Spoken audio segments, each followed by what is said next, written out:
এক চোখা মানুষরা বলছে বিশ্ব এগিয়ে যাচ্ছে, আর কলবের মধ্যে আল্লাহ নূরওয়ালা মানুষরা বলছে বিশ্ব এগিয়ে যাচ্ছে বাট কিয়ামতের দিকে। কি বুঝছেন? বিশ্ব এগিয়ে যাচ্ছে ঠিকই, বাট কিয়ামতের দিকে, তার শেষ সময়ের দিকে এগিয়ে যাচ্ছে আস্তে আস্তে, এবং এখন খুব দ্রুত এগিয়ে যাচ্ছে। এখন সময় আরো দ্রুত যাচ্ছে। একটা বছর চলে যাচ্ছে একটা মাসের মতো, একটা মাস চলে যাচ্ছে একটা সপ্তাহের মতো, একটা সপ্তাহ যাচ্ছে একটা দিনের মতো, একটা দিন যাচ্ছে একটা ঘন্টার মতো। যারা আল্লাহর নূর এবং বসিরা প্রাপ্ত মানুষ তারা বুঝতে পারে। এই যে রমজান চলে আসলো, কয়দিন আগে রমজান শেষ করে আসলেন, এই যে রমজান চলে আসলো। এই যে কয়দিন আগে জুমার নামাজ পড়লেন, দেখবেন আবার জুমা চলে আসবে। সময় দ্রুত চলে যাচ্ছে। কিসের আলামত? কিয়ামতের আলামত। কত আলামত আছে আপনাকে বলে শেষ করতে পারবো না। মহিলাদের সংখ্যা বাড়ছে, পুরুষদের সংখ্যা কমছে। এমন মহিলাদেরকে রাস্তায় দেখবেন যারা পোশাক পরেও নগ্ন হয়ে ঘুরছে। এদের সম্পর্কে নবীজি বলেছেন, শেষ জামানায় এক শ্রেণীর মেয়ে আসবে যাদেরকে আমি দেখি নাই, মানে 1400 বছর আগে এরা ছিল না। তাদের খাসলত কি? তারা কাপড় পরবে, নিসাউন কাসিয়া আরিয়া, কাপড় পরবে কিন্তু নগ্ন থাকবে। আপনি 200-300 বছর আগে এই মহিলাদেরকে দেখতে পারতেন না। লাস্ট 200-300 বছর আপনি দেখতে পারবেন, যখন থেকে পশ্চিমা বিশ্ব এই ওয়ার্ল্ডের দায়িত্ব নিয়েছে তখন থেকে। এটাকে ফেমিনিস্ট রেভলিউশন বলে। এবং নগ্নতা, বেহায়াপন, অশ্লীলতা, এমন পোশাক পরবো যে পোশাক পুরুষদের পোশাক, এটা কিয়ামতের আলামত। নবীজি বলেছিলেন যে গরিব মানুষরা, দরিদ্র মানুষ, স্যান্ডেল পরার টাকা নাই, গায়ে জামা পরার টাকা নাই, উঁচু উঁচু অট্টালিকা নির্মাণের প্রতিযোগিতা করবে। এটা আখিরুজ্জামান বা শেষ জামানের আলামত। দেখে নেন বিগত 200-300 বছর এগুলো ছিল কিনা। বিশাল বিশাল সাইন এগুলো প্রকাশ পাচ্ছে ডে বাই ডে। মানুষ সুদ খাবে, একজন ব্যক্তি সুদ থেকে দূরে থাকতে চাইবে, তার গায়েও সুদের ছিটাফোঁটা গিয়ে লাগবে। এটা সেই যুগ। আপনি পারবেন না বাঁচতে সুদ থেকে। দাড়ি টুপি নিয়েও খেতে হচ্ছে, কিচ্ছু করার নাই, কারণ সব সিস্টেমই সুদ ভিত্তিক।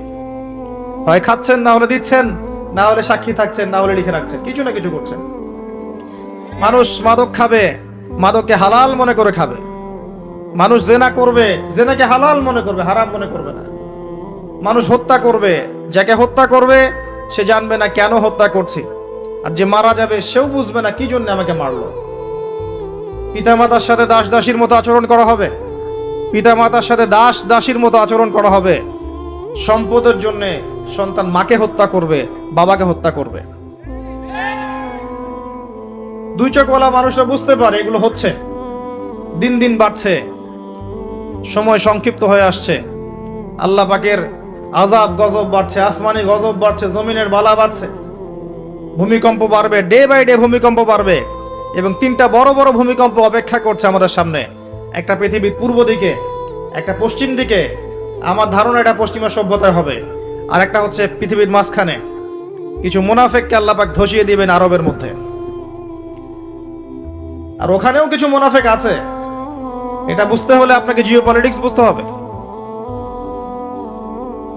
আরবি দিয়ে কথা বললেই কেউ আমিরুল মুমিনিন হয় না। আরবি দিয়ে কথা বললেই কেউ আমিরুল মুমিনিন হয় না। আব্দুল্লাহ বিন উবাইও আরবি দিয়ে কথা বলতো। তো হত্যা বাড়বে। একটা বড় জিনিস যেটা শেষ জামানায় হবে, এটা আগে হয়নি। এটা বিগত 100 বছর থেকে আমরা দেখছি। এই বিশ্বের বুকে ইহুদি এবং খ্রিস্টানদের মধ্যে একটা বন্ধুত্বের অ্যালায়েন্স হয়েছে, এটাকে আমরা জায়নিস্ট মুভমেন্ট বলি। এই মুভমেন্টটা বিগত 100-200 বছর আগে ছিল না, কিন্তু এটা শেষ জামানায় হবে এমনটা এসেছে। কোরআনেও আছে, ইয়া আইয়ুহাল্লাযীনা আমানু লা তাত্তাখিযুল ইয়াহুদা ওয়ান নাসারা আউলিয়া, তোমরা ওই সব ইহুদি এবং খ্রিস্টানদেরকে বন্ধুরূপে গ্রহণ করো না। কোন সব? সবাইকে না। কোন সব? বা'দুহুম আউলিয়াউ বা'দ, যারা একে অপরের বন্ধু, যারা একে অপরের বন্ধু। বিশ্বের ইতিহাস ঘাটলে দেখবেন, হিস্ট্রির ছাত্র আমি, ইতিহাস ঘাটলে দেখবেন ইহুদি এবং খ্রিস্টানরা একে অপরের সাথে মারামারি করেছে শতাব্দীর পর শতাব্দী। এমনকি ঈসা আলাইহিস সালামকে ইহুদিরাই হত্যা করতে চেয়েছিল, কিন্তু আল্লাহ পাক উঠিয়ে নিয়েছেন, ওয়া কাতালুহু ওয়া সালাবু। কিন্তু এখন দেখবেন ওরা বন্ধু, এখন দেখবেন ইসরায়েলের বন্ধু পশ্চিমারা। আশ্চর্য একটা বিষয়। আর কোন নিদর্শনের জন্য অপেক্ষা করছেন? এগুলো আস্তে আস্তে ডে বাই ডে বাড়তে থাকবে। হারাজ বাড়বে, হারাজ মানে হত্যাকাণ্ড, প্রচুর হত্যাকাণ্ড হবে। প্রথম বিশ্বযুদ্ধে মানুষ মরেছে প্রায় 3 থেকে 4 কোটি, দ্বিতীয়টাতে মানুষ মরেছে 7 থেকে 8 কোটি। সামনে যেটা হবে এখানে দেখবেন পৃথিবীর 3 ভাগের 1 ভাগই শেষ ইনশাআল্লাহু আযজা ওয়া জাল। এমনটাই হবে ইনশাআল্লাহু তাআলা। আমরা চাই না এমনটা হোক, কিন্তু কুদিয়াল আমর, লেখা হয়ে গেছে, এগুলো কিছু করার নাই। নবী ঈসা আলাইহিস সালাম আসার আগে পৃথিবীর অবস্থা এমন থাকবে না। পৃথিবী সংকীর্ণ হয়ে আসবে, জনসংখ্যা কমবে, প্রচুর মানুষ মহামারীতে মারা যাবে। আর মহামারীর সময় চলে যাওয়ার পরে কি আসবে সেটাও হাদিসের মধ্যে আছে, ওয়া বা'দাহু সানাওয়াতি জালাজিল, এরপরে আসবে ভূমিকম্পের বছরগুলো। মহামারীর সময়গুলো যখন চলে যাবে এরপরে আসবে ভূমিকম্পের বছরগুলো। আলেম ওলামা আছে, ওনাদের কাছে অনুবাদ করে নিয়েন। সানাওয়াত, সানার বহু বচন, একটা বছর না, অনেক বছর। জালজালায়ের বহু বচন জালাজিল, অনেক ভূমিকম্প হবে। আর প্রত্যেক ভূমিকম্পে পৃথিবীর সময় কিন্তু সংক্ষিপ্ত হয়ে আসে। এটা আপনারা যারা সায়েন্স জানেন তারা বুঝবেন। যাই হোক, এই অবস্থার প্রেক্ষাপটে ইসলাম ছাড়া আত্মসমর্পণের কোনো জায়গা নাই, আর ইসলাম ছাড়া সমাধানও কেউ দিতে পারবে না। এই জন্য নিরপেক্ষভাবে আল্লাহর কাছে যেহেতু ফিরে যেতেই হবে, আমাদের উচিত ইসলামকে আগে ভালো করে জানা এবং বোঝা, হটকারী না হওয়া। আগে জানা এবং বোঝা যে ইসলামের প্রতিটা বিষয়ের সলিউশন আছে কি নাই। যদি আপনি দেখেন নিরপেক্ষভাবে হ্যাঁ আছে, তাহলে আর দেরি করবেন না, ইস্তেগফার করে আল্লাহর কাছে আত্মসমর্পণ করেন। আল্লাহ পাক আপনার বিগত জীবনের যত গুনাহ খাতা আছে সমস্ত গুনাহ আল্লাহ মাফ করে দিবেন ইনশাআল্লাহ তাআলা। আল্লাহ পাক তো এমনটা বলেছেন, ইল্লা মান তাবা ওয়া আমানা ওয়া আমিলা আমালান সালিহা ফাউলাইকা ইউবাদদিলুল্লাহু সাইয়্যাতিহিম হাসানাত। যারা তওবা করবে, ঈমান নিয়ে আসবে এবং আমলে সালেহ বেশি বেশি করতে থাকবে, আল্লাহ পাক তাদের গুনাহই শুধু মাফ করবেন না, বরং গুনাহগুলোকে নেকি দিয়ে পরিবর্তন করে দিবেন। বলুন সুবহানাল্লাহ। এই জায়গায় গিয়ে আবার পয়েন্টে চলে আস। নবী মুসা আলাইহিস সালাম যখন খুতবা দিচ্ছিলেন তখন তিনি বলে ফেলেছিলেন যে আমি পৃথিবীর সবচেয়ে জ্ঞানী মানুষ, কারণ তার কাছে ওহী আসছিল। আল্লাহ পাক ধরলেন, আল্লাহ পাক নবীদের ছোট ছোট ভুল ধরতেন। আমাদের নবী মুহাম্মদ সাল্লাল্লাহু আলাইহি ওয়াসাল্লাম বলে দিয়েছিলেন একবার যে আমি মধু খাবো না আজকে থেকে, মনে আছে? মধু হারাম করে নিলাম। লিমা তুহাররিমু মা আহাল্লাল্লাহ, আল্লাহ পাক আয়াত নাজিল করলেন না? কোন সূরায়? সূরা তাহরিম। ভাই, এভাবে আল কোরআনের আলো ঘরে ঘরে জ্বলবে না। যখন কোরআন আপনি স্টাডি করবেন, প্রত্যেকটা ঘরে একটা করে কোরআনওয়ালা মানুষ থাকবে, অটোমেটিক আল্লাহর এই যে আল্লাহ পাকের এই কিতাব আল কোরআনের আলো সমস্ত ঘরে ঘরে জ্বলবে ইনশাআল্লাহ তাআলা।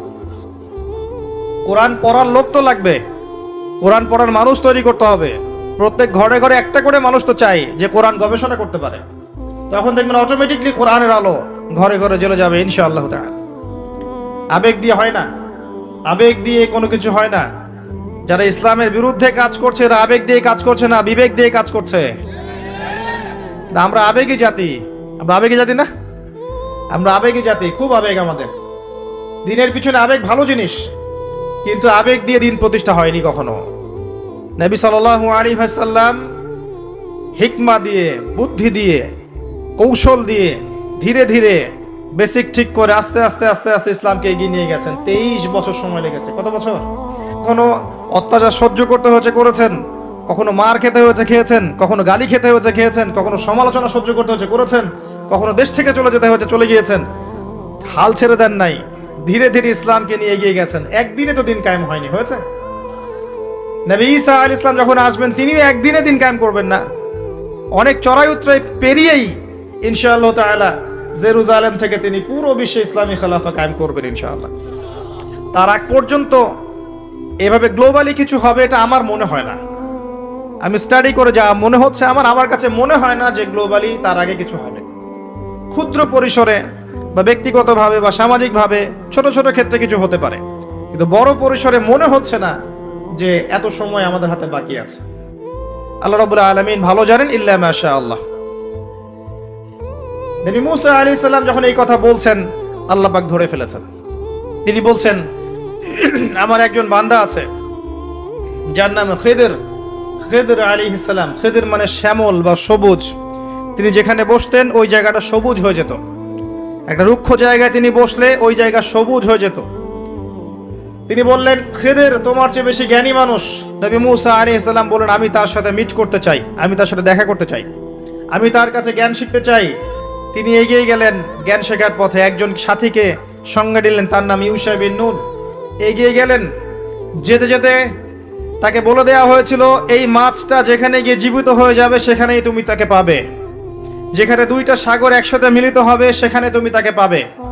নবী মুসা আলাইহিস সালাম ওই জায়গা থেকে আরো দূরে চলে গিয়েছিলেন, এবং যখন তিনি পথটা ভুল করেছেন তখন ক্লান্ত হয়ে পড়েছিলেন। এই জায়গায় গিয়ে আমি বলি যে আপনার জীবনের চলার পথ যদি ভুল হয়, আপনি খুব দ্রুত ক্লান্ত হয়ে যাবেন আর কি। আপনার কথা কি বুঝতে পারেন? আপনার জীবনের চলার পথ যদি ভুল হয়, আল্লাহর পথে না হয়, তাহলে আপনি খুব দ্রুত ক্লান্ত হয়ে পড়বেন। নবী মুসা আলাইহিস সালাম যখন বুঝতে পারলেন পথ ভুল হয়েছে, আবার ফিরে আসলেন।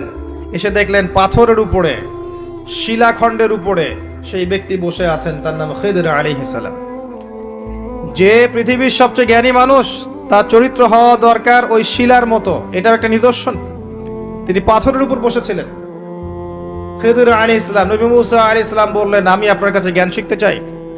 আমি শুনেছি আপনাকে আল্লাহর পক্ষ থেকে জ্ঞান দেওয়া হয়েছে। তিনি কিন্তু নবী নন। আমি বোঝাতে চাচ্ছি যে নবী না হয়েও জ্ঞানী হওয়া যায়, আল্লাহর পক্ষ থেকে জ্ঞান আসতে পারে যদি আপনার কলবে কি থাকে, নূর থাকে, স্বচ্ছতা থাকে, এবং আপনি বেশি বেশি আল্লাহর জিকির করেন, আল্লাহকে ডাকেন, আপনি আল্লাহর মারিফত অর্জন করতে পারেন, মনের মধ্যে হিংসা থাকে না, বিদ্বেষ থাকে না, অহংকার থাকে না, আল্লাহর নূর আসতে পারে। এই যুগেও সম্ভব ইনশাআল্লাহ তাআলা। হাল আত্তাবিউকা আলা আন তুআল্লিমানি মিম্মা উল্লিমতা রুশদা। মুসা আলাইহিস সালাম বলছেন, আমি কি আপনার সাথে সফর সঙ্গী হতে পারি? এই শর্তে যে আপনি আমাকে জ্ঞান শেখাবেন, যেই জ্ঞান আল্লাহ আপনাকে শিখিয়েছেন।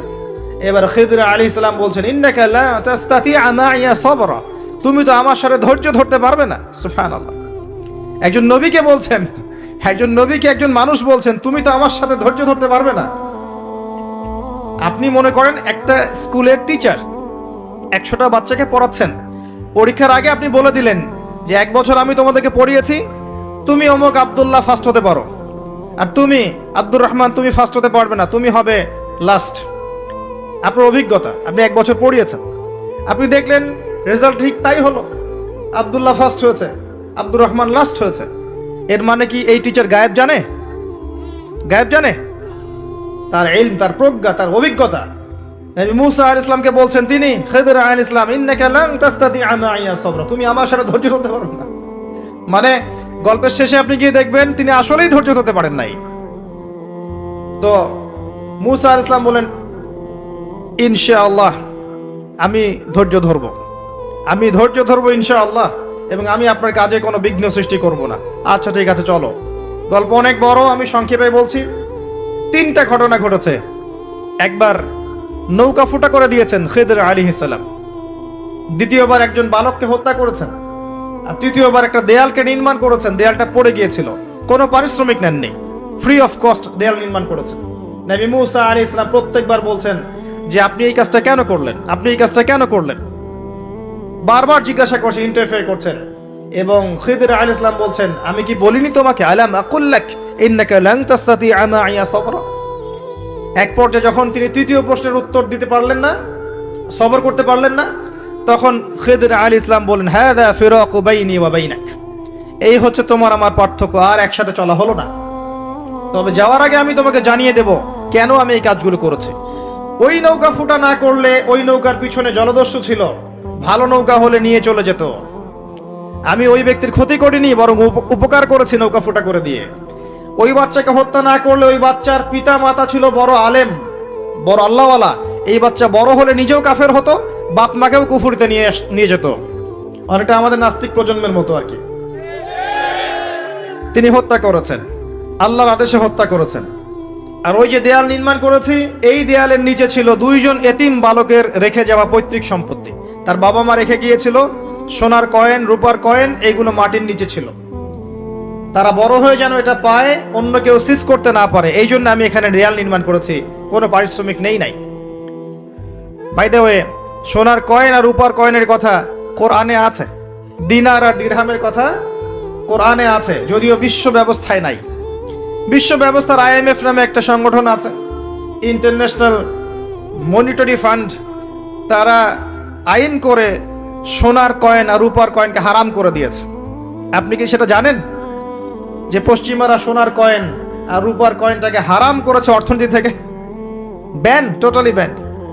তাদের আর্টিকেলস অফ চার্টারের মধ্যে আছে, লিখে আছে যে এই বিশ্ব বাজার থেকে সোনার কয়েন রূপার কয়েনকে ব্যান করে দেয়া হয়।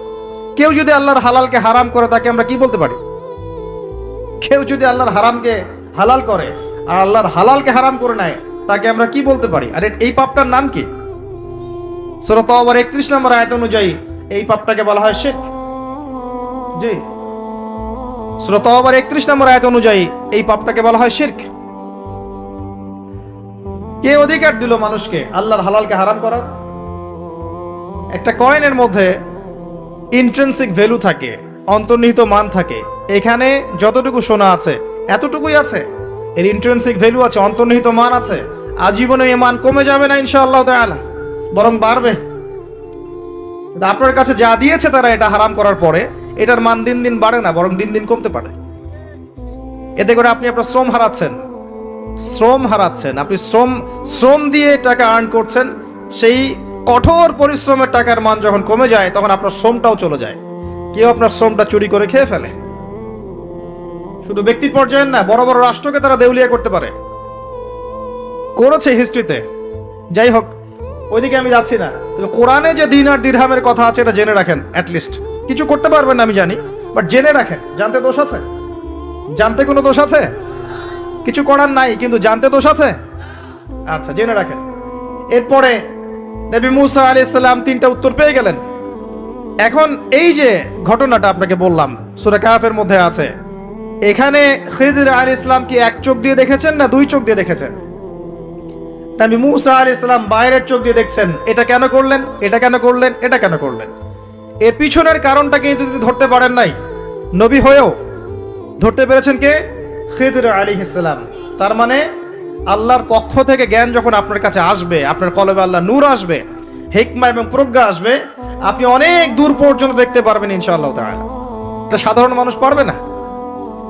আল্লাহ পাক এমন আরেকজন ব্যক্তির কথা বলেছেন, এই যে যেটা আমি তেলাওয়াত করেছিলাম, ওয়াইজ ক্বালা ওয়ালাকাদ আতাইনা লুকমানাল হিকমা আন ইশকুরু লিল্লাহ। আমি লোকমানকেও হিকমা দিয়েছিলাম। সুবহানাল্লাহ। লোকমান আলাইহিস সালাম হয়তো নবী ছিলেন না, আল্লাহ বলছেন আমি লোকমান হাকিমকে আমি হিকমা দিয়েছি, প্রজ্ঞা দিয়েছি।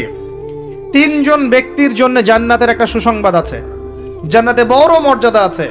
3 জনই হচ্ছেন কালো বর্ণের, আফ্রিকান কন্টিনেন্টের মানুষ, যেটাকে আমরা মনে করি যে কুৎসিত চেহারা। আসলে তো মানুষ কুৎসিত নয়। মানুষ কি কুৎসিত হয়? কালোর মধ্যে সৌন্দর্য আছে না? নর্মাল যে ভাষা ব্যবহার করে সেই ভাষায় বললাম যে 3 জন কালো বর্ণের মানুষের জন্য জান্নাতের সুসংবাদ আছে। যারা কালো ছিলেন, আফ্রিকার মানুষ ছিলেন, ইথিওপিয়া ইরিত্রিয়ার মানুষ ছিলেন। তাদের একজনের নাম হচ্ছে বেলাল আল হাবাশি রাদিয়াল্লাহু আনহু, যাকে উমাইয়া বিন খালাফ মক্কায় শুইয়ে বুকের উপর পাথর চাপা দিয়েছিল না, আর তিনি বলতেন আহাদুন আহাদ। তাকে শুইয়ে দেওয়া হয়েছে এবং বলা হচ্ছে বলো লাত এবং ওজ্জার নামে কসম করো। কিচ্ছু করতে হবে না, ইসলামকে অস্বীকারও করতে হবে না, খালি লাত এবং ওজ্জার নামে কসম করো। সে বলছে আহাদুন আহাদ, যিনি এক তিনি এক, যিনি এক তিনি একক।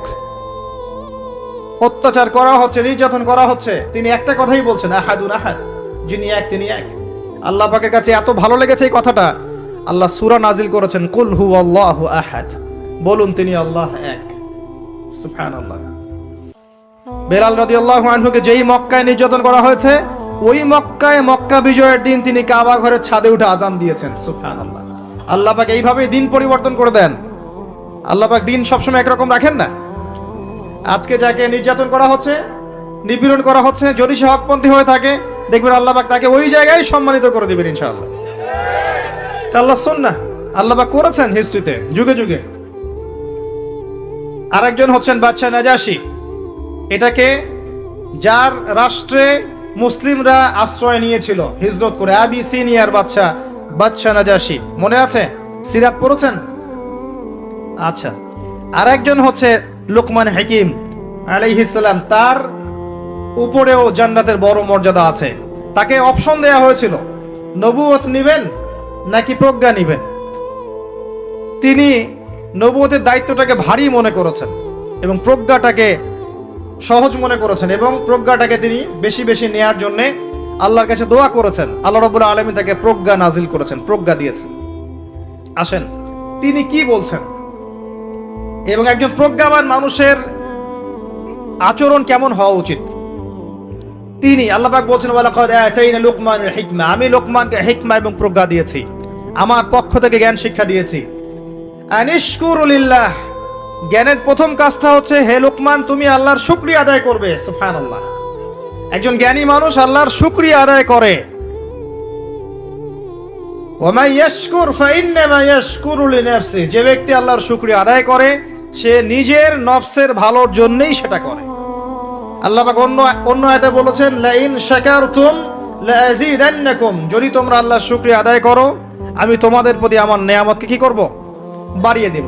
ওয়ালা ইন কাফারতুম, যদি তোমরা কুফরি করো, ইন আযাবি লাশাদীদ, আমার আযাব বড়ই কঠিন, বড়ই কঠিন। আমাদের উচিত দিনে কমপক্ষে 100 বার করে হলেও আলহামদুলিল্লাহ পড়া যাবে। যে কোনো অবস্থাতে আলহামদুলিল্লাহ, আলহামদুলিল্লাহ। ভাই কেমন আছেন? আলহামদুলিল্লাহ। ভাই পরিবার কেমন আছে? আলহামদুলিল্লাহ। ভাই চাকরি কেমন আছে, চলছে কেমন? আলহামদুলিল্লাহ। ব্যবসা কেমন? আলহামদুলিল্লাহ। এটা হচ্ছে সেই বান্দা নিদর্শন যার মনের মধ্যে আল্লাহর প্রতি ভক্তি শ্রদ্ধা আছে, যার মনের মধ্যে আল্লাহর নূর আছে। তার নিদর্শন হচ্ছে সে সব সময় শুকরিয়া আদায় করবে। একটা এক্সাম্পল দিচ্ছি, দেখেন ইব্রাহিম আলাইহিস সালাম ওই প্যালেস্টাইনে থাকতেন, আর এই যে এইখানে মক্কায় তার একজন স্ত্রী হাজারা আলাইহিস সালাম, ওইখানে একজন স্ত্রী সারা আলাইহিস সালাম। মনে আছে ঘটনা? আচ্ছা, তিনি আসলেন বাসায়, দরজায় নক করছেন যে বাসায় কে আছে? দরজার পিছন থেকে বলা হচ্ছে যে আমি। তিনি বলছেন ইসমাইল কোথায়? তখন আওয়াজ আসছে ইসমাইল শিকার করতে গেছে। তারপরে তাকে বলা হচ্ছে তোমরা কেমন আছো, স্বামী স্ত্রী তোমরা কেমন আছো? তো স্ত্রী জবাব দিচ্ছে আমরা ভালো নাই, আমাদের ঘরে অনেক অভাব, আমাদের অনেকের স্ত্রীর মতো। আছে না এরকম? সারা জীবন করে যাবেন, একটা কথাই শুনবেন শেষ বয়সে গিয়ে, জীবনে কিছুই পাইলাম না তোমার কাছে। নিজের মাথার ঘাম পায়ে ফেলে করতেই থাকবেন, করতেই থাকবেন, করতেই থাকবেন, করতেই থাকবেন, কিন্তু আপনি শুনতেই থাকবেন, শুনতেই থাকবেন, কিছুই করলাম না, কিছুই পাইলাম না, কিছুই পাইলাম না। অমুক ভাবি কত ভালো আছে, অমুক কত ভালো আছে, অমুকের এত আছে, অমুকের তত আছে। সুবহানাল্লাহ, এটা আমাদেরই দোষ।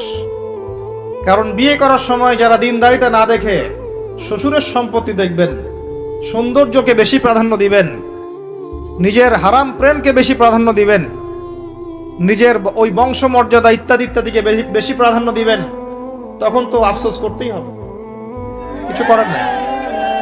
এই জন্যই তো নবী সাল্লাল্লাহু আলাইহি ওয়াসাল্লাম বলেছেন যে দিনদার স্ত্রীদেরকে দেখে বিয়ে করো, যার মধ্যে দিনের বুঝ আছে, জ্ঞান আছে, একে দেখে বিয়ে করো। তবে এখানে একটা বিষয় আপনাকে সতর্ক করতে চাই যে প্রত্যেকটা বোরখার পিছনেই সঠিক দিনদারিতা থাকে না। অতএব এটা দেখেও ধোঁকা খাওয়ার কিছু নাই। দিনদারিতা আল্লাহর সাথে বান্দার মনের ব্যাপার। দিনের বেসিক কিছু প্রশ্নের মাধ্যমে আপনি তার উত্তর পেতে পারেন, দিনের বেসিক কিছু বুঝ আচরণ দেখে আপনি তার উত্তর পেতে পারেন, তার তাকওয়া দেখে আপনি উত্তর পেতে পারেন। একজন আমিরুল মুমিনিন খলিফা, তিনি রাত্রেবেলা জনগণের অভাব অনটন দেখেন। একদিন দেখতে দেখতে রাতে ক্লান্ত হয়ে পড়লেন, একটা দেয়ালের আড়ালে তিনি দাঁড়িয়ে বিশ্রাম নিচ্ছেন, বসে পড়েছেন। দেয়ালের পিছন থেকে তিনি আওয়াজ শুনছেন, মা আর মেয়ে কথাবার্তা বলছে। মা বলছে দুধে পানি মিশাও, আর মেয়ে বলছে যে ইত্তাকিল্লাহ, হে মা আল্লাহকে ভয় করো। তার মা বলছে এখানে তো ওমর নাই, ওমরের প্রশাসন নাই, ভয়ের কি আছে, মিশাও, পানি মিশাও। তখন এই মেয়ে বলছে ওমর নাই তো কি হয়েছে, ওমর রব আল্লাহ তো জীবিত আছেন, তিনি দেখছেন। ওমর রাদিয়াল্লাহু আনহু পরের দিন ওই বাড়িটা মার্ক করে রাখলেন রাত্রেবেলা। পরের দিন তার ছেলেকে নিয়ে আসছেন এই বাসায়, এসে মেয়ে দেখাচ্ছেন, এই মেয়ে পছন্দ হয় কিনা দেখো। মেয়ে পছন্দ হয়ে গেছে। আমিরুল মুমিনিনের মানে রাষ্ট্রপ্রধানের ছেলের সাথে এই মেয়ের বিয়ে হয়ে গেল। দুধওয়ালি, দুধ ধোয়াচ্ছেন যেই মেয়ে, কি দেখে বিয়ে দিলেন? সৌন্দর্য দেখে, বংশমর্যাদা, শ্বশুরের টাকা, যৌতুক। এই কাজ যদি আমরা করতে না পারি সংসারে শান্তি আসবে না, তখন কিছু করার থাকবে না ভাই। কারণ এই ফিতনায় একবার ঢুকে গেলে জীবনটা ম্যাসাকার। এগুলো ডিল করতেই দিন দিন অনেক চলে যাবে। দিনের ফিকির পরে দেখবেন পরিবার সামলাতেই সময় শেষ, দিন শেষ। মানসিকভাবে যদি আপনি ফ্রেশ না থাকেন, ভালো না থাকেন, সাউন্ড না থাকেন, আপনি দিনের জন্য কিন্তু কিছু করতে পারবেন না। আর পরিবারে যদি নেককার স্ত্রী না থাকে, আপনি মানসিকভাবে ভালো থাকবেন না, ভালো থাকবেন না। এটা প্র্যাকটিক্যাল কথা। তো ওই যে স্ত্রী বলছে আমরা ভালো নাই, ইসমাইল স্বীকার করতে গেছে আমরা ভালো নাই, একবেলা খাই একবেলা খেতে পারি না, ভালো নাই। ইব্রাহিম আলাইহিস সালাম বলছেন ঠিক আছে, ইসমাইল বাসায় আসলে ওকে বলো যে তার বাবা এসেছিল, আর তাকে বলো যে ঘরের চৌকাঠটা যেন পরিবর্তন করে। কথা কি বুঝতে পারছেন? ইসমাইল আলাইহিস সালাম আসলেন, একজন বৃদ্ধা লোক এসেছিল বাসায়, তোমার বাবা পরিচয় দিয়েছে। কি বলেছে? বলেছে যে ঘরের দরজা যেন পরিবর্তন করি। তখন তিনি বলছেন তুমি কি এমন বলেছিলে যে যার কারণে এই কথাটা বলেছে? তো তিনি বলছেন আমি বলেছি আমরা ভালো নাই, আমরা অভাবে আছি, তুমি শিকারে গেছো ইত্যাদি। তখন তিনি বলছেন তুমি ভুল করেছো, তিনি আমার বাবা ছিলেন, তিনি একজন নবী, তিনি ইনডাইরেক্টলি আমাকে বলেছেন আমি যেন তোমাকে তালাক দেই। এক কথায় তালাক হতে পারে? দিনদারিতা না থাকলে তালাক দেয়া যায়। যদি ধৈর্য ধরতে ধরতে ধরতে ধরতে আপনি অতিষ্ঠ হয়ে যান, দিনের ব্যাপারে আর কম্প্রোমাইজ করতে পারেন না, সেক্ষেত্রে তালাক একটা অপশন আছে। এটা খারাপ নয়, যদিও এটা মন্দের ভালো একটা অপশন, কিন্তু সবর করতে উৎসাহিত করা হয়েছে। সবর করতে করতে করতে করতে যদি ভিতরটা পরিবর্তন না হয়, এরকম আল্লাহর প্রতি অকৃতজ্ঞ মানুষকে নিয়ে আপনি সারা জীবন চলতে পারবেন না। এবং দিনের পথে চলতে গিয়ে যারা প্রতিবন্ধকতা স্বীকার করে, তাদেরকে নিয়ে আপনি আল্লাহর পথে দাওয়াত এবং মুজাহাদার মেহনত করতে পারবেন না। এই জায়গায় গিয়ে অনেক সময় এক্সট্রিম ডিসিশন নিতে হতে পারে। এটা ইসলাম কিন্তু অপশন রেখেছে আপনার জন্য, আমি উৎসাহিত করছি না, অপশন রেখেছে। এরপরে আবার তিনি আসলেন অনেক বছর পর, এসে আবার নক করলেন যে আসসালামু আলাইকুম। ওয়ালাইকুম সালাম। ইসমাইল কোথায়? স্বীকার করতে গেছে। তোমরা কেমন আছো? আলহামদুলিল্লাহ আমরা অনেক ভালো আছি। ঠিক আছে, ইসমাইল বাসায় আসলে তাকে বলো ঘরের চৌকাঠটা যেন যত্ন করে আদর করে মহব্বত করে রাখে। কথা বুঝতে পারছেন?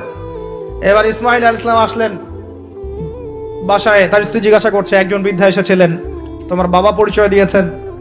কি বলেছে? বলেছে আমি যেন ঘরের চৌকাঠটা তুমি যেন অটুট রাখো, বহাল রাখো। তুমি কি বলেছো? আমি বলেছি আমরা অনেক ভালো আছি। তখন তিনি বলছেন আমার বাবা তোমাকে অনেক পছন্দ করেছেন এবং তোমাকে নিয়ে আমাকে সংসার করতে বলেছেন। এই হলো অবস্থা। শুকরিয়া আদায় যারা করতে পারবে না, তাদেরকে নিয়ে চলা মুশকিল। লুকমান হাকিম, যাকে প্রজ্ঞা দেয়া হয়েছে, তাকেও আল্লাহ পাক আদেশ করছেন তুমি আল্লাহর শুকরিয়া আদায় করো। যে ব্যক্তি আল্লাহর শুকরিয়া আদায় করে, কৃতজ্ঞতা প্রকাশ করে, যে কোনো হালতেই বলতে পারে আল্লাহ আলহামদুলিল্লাহ আমি ভালো আছি। এবং আল্লাহ রাসূল সাল্লাল্লাহু আলাইহি ওয়াসাল্লাম বলেছেন কখনো উঁচু স্তরের লোকদের দিকে তাকাবে না। যার উঁচু বাড়ি আছে, তোমার চেয়ে উঁচু বাড়ি আছে, তোমার চেয়ে বড় গাড়ি আছে, তোমার চেয়ে বেশি টাকা আর্ন করে, ওদের দিকে দেখবে না, ওদের দিকে চোখ দিও না। বরং তোমার চেয়ে নিচে যারা আছে, দরিদ্র যারা, তোমার চেয়ে যারা দরিদ্র, ওদের দিকে তাকাও। তাহলে তুমি আল্লাহর নিয়ামতের শুকরিয়া আদায় করতে পারবে ইনশাআল্লাহ। আমরা যদি হসপিটালে যাই, শুকরিয়া আদায় করতে পারবো না? যে এই যে হাজার হাজার মানুষ শুয়ে আছে, কারো ক্যান্সার, কারো ডায়াবেটিস, কারো অমুক, কারো তমুক, কারো অ্যাক্সিডেন্ট, কারো এইটা সেইটা, কারো ব্রেন টিউমার, কারো হার্টের সমস্যা, কত সমস্যা। কেউ হাঁটতে পারে না, কেউ বসতে পারে না, কেউ শুইতে পারে না, কেউ শুইলে ঘুমাতে পারে না। আমরা ভালো আছি না? আলহামদুলিল্লাহ, কৃতজ্ঞতা। যখন আপনি আপনার চেয়ে বিপন্ন কোনো মানুষকে দেখবেন, দেখে যদি এই দোয়াটা পড়েন আলহামদুলিল্লাহিল্লাযী আফানি মিম্মা ইবতালাকা বিহি ওয়া ফাদ্দালানি আলা কাসীরিম মিম্মান খালাকা তাফদীলা, আল্লাহর শুকরিয়া আদায় করছি যে আল্লাহ তোমাকে যে বিষয় দিয়ে পরীক্ষা করেছেন, আমাকে তার থেকে নিরাপদ রেখেছেন, এবং হাজার মানুষের চাইতে আল্লাহ পাক আমাকে উত্তম জায়গায় রেখেছেন, ভালো রেখেছেন। এই দোয়াটা যে ব্যক্তি পড়বে, ওই বিপদ তাকে স্পর্শ করবে না ইনশাআল্লাহ। এভাবে আপনি আল্লাহর শুকরিয়া আদায় করতে পারেন। আর আল্লাহ পাকের শুকরিয়া আদায় করার সবচাইতে বড় নিদর্শন হচ্ছে আপনি আল্লাহর আদেশ নিষেধ মেনে চলছেন কিনা। যে ব্যক্তি আল্লাহর আদেশ এবং নিষেধকে মেনে চলছে, এই ব্যক্তি প্রকৃতপক্ষে আল্লাহ শুকরিয়া আদায় করছে, তাই নয় কি? খালি মুখে যদি বলি আমি আল্লাহ শুকরিয়া আদায় করি, নামাজ নাই, সওম নাই, যাকাত নাই, কিচ্ছু নাই, মুখে মুখে বলছি আমি আল্লাহকে অনেক ভালোবাসি, এই ভালোবাসার দাম আছে? আল্লাহ পাক কি বলেছেন? যে তোমরা যদি আল্লাহর ভালোবাসা পেতে চাও, কুল ইন কুনতুম তুহিব্বুনাল্লাহ ফাত্তাবিউনি, আমার অনুসরণ করো। কার অনুসরণ? মুহাম্মদ সাল্লাল্লাহু আলাইহি ওয়াসাল্লামের অনুসরণ করো, তার সুন্নাহ মাফিক জীবন করো। ইনশাআল্লাহ আল্লাহ পাক তোমাদেরকে মাফ করে দিবেন, আল্লাহও তোমাদেরকে ভালোবাসবেন ইনশাআল্লাহ।